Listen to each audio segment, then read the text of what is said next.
রাধে রাধে বন্ধুরা, তোমরা সবাই কেমন আছো? ভালো আছো তো? আমি তো খুব ভালো আছি। তো নতুন বন্ধু ও পুরনো বন্ধুদের আমার চ্যানেলে স্বাগত, শুভেচ্ছা ও অনেক অনেক ভালোবাসা। তো দেখো এখন 9টা বাজে, আসলে একটু বসেছিলাম, তো সেই জন্য আর ঘরের কাজগুলো গোছানো হয়নি। তো আগে সেই জন্য রুটি করে নিচ্ছি। তো বন্ধুরা, তোমরাও নিশ্চয়ই মাঝে মধ্যে একটু আধটু বসে নাও, তারপর কাজ করো, না হলে একঘেয়েমি লাগে কাজ করতে। তো সেই জন্য একটু বসেছিলাম। তো তোমরাও নিশ্চয়ই এরকম করো, আমাকে কমেন্টে জানিও। রুটি বেশি করতে হবে না, 5টা রুটি করতে হবে, আর ভাত আছে, তরকারিও আছে। তো সেই জন্য ভাবলাম যে আগে রুটিটা করে রাখি। তো দেখো রুটি তো হয়ে যাচ্ছে, এবার যাব মেয়ের ঘরে। তো সোনু দেখো ঘরে একটু অগোছালো করেনি, সব দুটো একটা জামা কাপড় বারান্দায় মেলা ছিল, তো সেগুলো তুলে এনে ঘরে রেখেছে। আর বই টইও সব গুছিয়ে গুছিয়ে রেখেছে, একটু এলোমেলো করেনি। তো বন্ধুরা, স্কিপ না করে দেখতে থাকো। আজকে ফার্স্টের দিকেই ভগবান শ্রীকৃষ্ণের দু একটা কথা বলবো। ভগবান শ্রীকৃষ্ণ বলেছেন, পৃথিবীতে কেউ পরচর্চা করে সফল হতে পারেনি, সফলতা এসেছে নিজেকে চর্চা করে। দেখো আমরা যখন কারোর সাথে, বড়দের সাথে হোক, বন্ধুদের সাথে হোক, যখন কারোর সাথে কথা বলি, তখন আমরা সেই পরচর্চাতেই চলে যাই আস্তে আস্তে। নিজের অজান্তেই কখন পরচর্চা করতে শুরু করে দিই, নিজেরাও জানতে পারি না। সব সময় কাজের দিকে মন রাখতে হবে। সফলতার জন্য লক্ষ্য স্থির রেখে সেই দিকেই মন রাখতে হবে, তাহলেই হবে পরচর্চা করা বন্ধ। তো বন্ধুরা, আমি যতটুকু বুঝি ততটুকুও কি ঠিক করে তোমাদেরকে বোঝাতে পারি? হয়তো তাও পারি না। তো যদি কিছু ভুল হয়, ভুল বলে থাকি বা ঠিকঠাক বোঝাতে না পারি, তাহলে তোমরা আমাকে ছোট বোন মনে করে ক্ষমা করে দিও।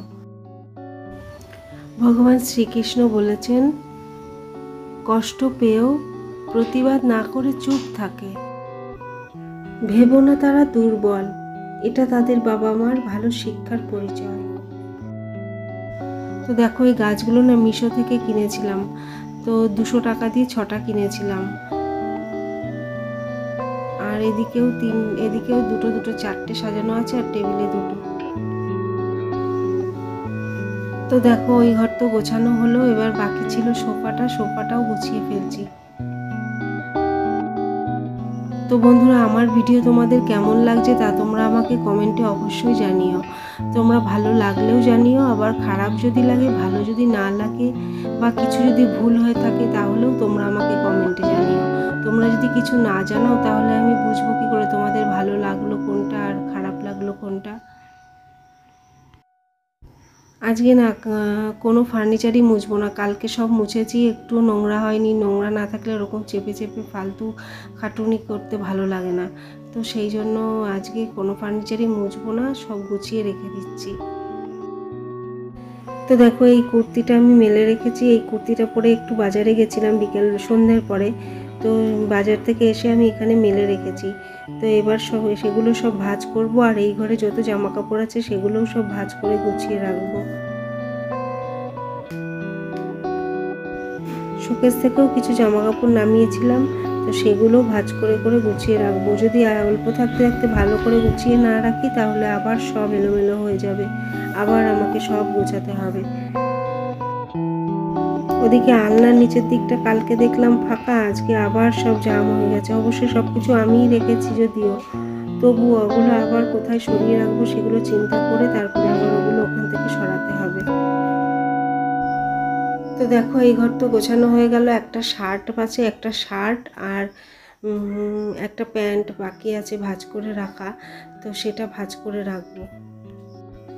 প্যান্টটা না দেখলাম একটু কোমরের কাছে ভেজা, তাই প্যান্টটা আলনাতেই মেলে রাখলাম। গার্ডারটা একটু ভেজা আছে।